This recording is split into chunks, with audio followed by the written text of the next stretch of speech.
大阪・関西万博で未来人間洗濯機が登場。今の浴槽そのままでミラバスとミラブルを設置すると現代版人間洗濯機が実現します。実はこれ1970年の万博で展示され話題になった三洋電機の人間洗濯機です。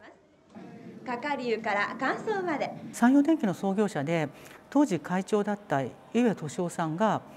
三洋は洗濯機で大きくなった会社だから万博ではびっくりするような洗濯機を作れというふうに指示されてこれが開発されたと聞いております。当時はまだ家のお風呂も珍しかった時代、広く市販されるまでには至りませんでした。